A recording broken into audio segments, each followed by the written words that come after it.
My name is Heidi Morrison. I'm a tenured associate professor of history at the University of Wisconsin-La Crosse in the United States. I'm a scholar of the global history of childhood, a well-established field that produces numerous books, journals, and articles annually from prestigious university presses. The history of childhood is a bottom-up history grounded in the lived experiences of the most vulnerable and powerless. Professor Shalhoub-Kevorkian's work is invaluable not only for historians of childhood in modern Middle East conflict zones, but also for scholars of children in any other period and region around the world.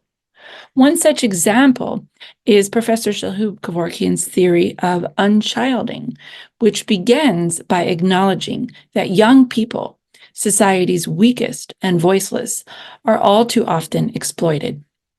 This theoretical framework of unchilding is fundamental for recognizing and understanding such patterns throughout history. Even in the 19th century's most celebrated industrial revolution across Europe, for example. At that time, armies of child laborers, many below the age of 7, were mobilized to work 12-hour shifts, toiling in factories that propelled the Industrial Revolution.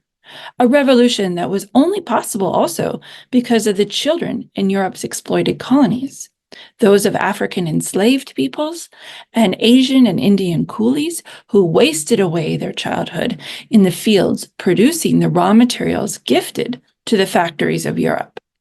Professor Shalhoub-Kevorkian's theory of unchilding thus provides a lens critical to bringing into focus how the economy of modern Europe was built.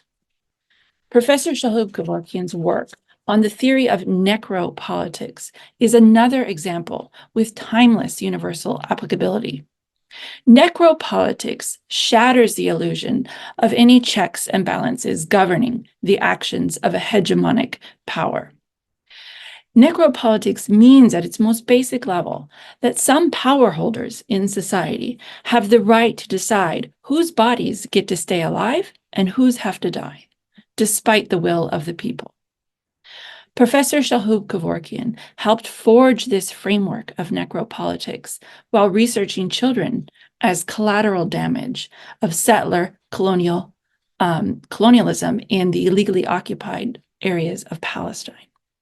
Her work on the theoretical framework of necropolitics is equally applicable elsewhere.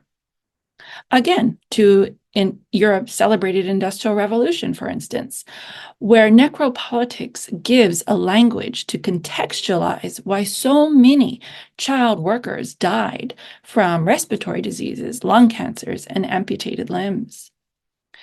Through the timeless, universal, theoretical models of great scholars like Professor Shalhoub-Kevorkian, we can better understand the past and try to break the cycles of oppression.